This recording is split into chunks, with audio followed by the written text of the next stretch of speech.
আমাদের রাসূলের নামাজের বর্ণনা দিলেন আম্মা জান আয়েশা সিদ্দিকা রাদিয়াল্লাহু তাআলা আনহা। তিনি বলেন, আমরা এশার নামাজ পড়ে দুইজনে শুয়ে পড়লাম। একটু পরে দেখি বিশ্বনবী বিছানার মধ্যে নাই। দেখলাম তিনি ওযু করতেছেন। বিশ্বনবী ওযু করে এসে নামাজের মধ্যে দাঁড়ালেন। তিনি সূরা ফাতিহা শেষ করে সূরা বাকারা শুরু করলেন।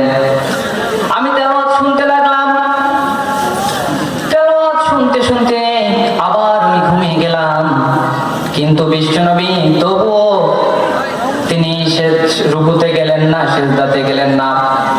আমার যখন ঘুম থেকে জেগে উঠি, বিশ্বনবী দেখি সূরা বাকারার শেষের আয়াতগুলো পড়তেছে আর চোখের পানি বিশ্বনবীর পড়তেছে।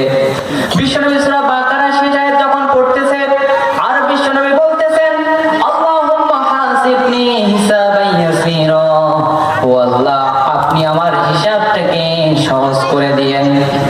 বিশ্বনবী সূরা বাকারা শেষ করে তবুও রুকুতে গেলেন না। বিশ্বনবী সূরা আলে ইমরানের কিছু অংশ তেলাওয়াত করে রুকুতে গেলেন। বিশ্বনবী রুকু থেকে উঠে আবার যখন সিজদার মধ্যে গেলেন, আমি ঘুমিয়ে গেলাম। যখন আমি ঘুমিয়ে পড়লাম, কিছুক্ষণ পরে ঘুম থেকে জেগে দেখি বিশ্বনবী এখনো সিজদার মধ্যে আছে।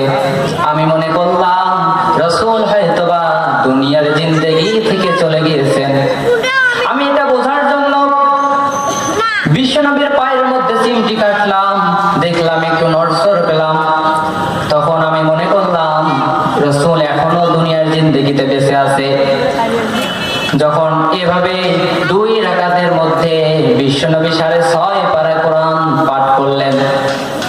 যখন রাসূল মোনাজাত করলেন, চোখের পানিগুলো দাঁড়ে ভেজে যাই নামাজ ভিজে গেল, পা গুলো যেন ফুলে গেছে, ফুলে ফেটে যাওয়ার মতো অবস্থা। আমি এবার রাসূলকে জিজ্ঞেস করলাম, ও রাসূল, আল্লাহ তো আপনার জীবনের আগের পাশের সমস্ত গুনাহকে মাফ করে দিয়েছে, আপনি তাহলে কেন এত কষ্ট করে নামাজ আদায় করেন? বিশ্বনবী বললেন, ও আয়েশা শোনো, আমি কি আমার আল্লাহর দেয়া নিয়ামতের শুকরিয়া আদায় করব না? আমি কি আমার আল্লাহর দেয়া রহমতের শুকরিয়া আদায় করব না? তার দেয়া শুকরিয়া আদায় করার জন্যই আমি এইভাবে নামাজ আদায় করি। যদি রাসূল রাত জেগে নামাজ আদায় করতে পারে, যে রাসূলের জীবনের আগের পাশের সব গুনাহ আল্লাহ ক্ষমা করেছেন, আমাদের পড়া লাগবে কি লাগবে না? পড়ি আমরা? পড়ি না। রাতের আধারে যারা সিজদাতে রয়,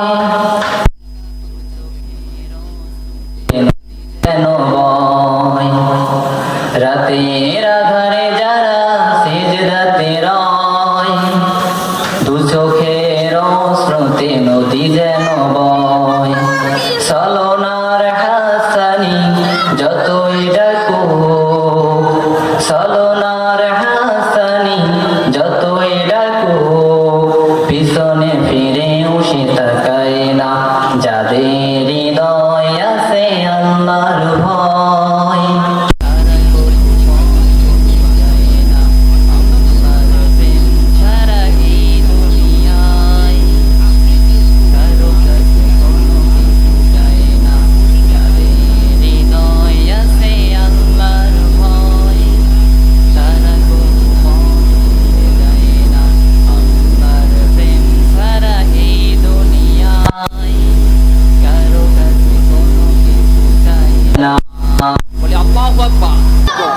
যাদের হৃদয়ের মধ্যে আল্লাহর ভয় থাকবে, যাদের অন্তরের মধ্যে আল্লাহর ভয় থাকবে, সেই ব্যক্তিটা কখনোই খারাপ কাজ করতে পারে না।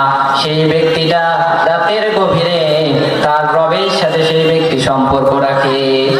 সুতরাং রহমানের বান্দা যদি আমরা হতে চাই, রহমানের প্রিয় বান্দা যদি হতে চাই, দুনিয়ার মধ্যে যদি জান্নাতের সার্টিফিকেট আমরা পেতে চাই, তাহলে আমাদের 3 নাম্বার কোয়ালিটি অর্জন করতে হবে।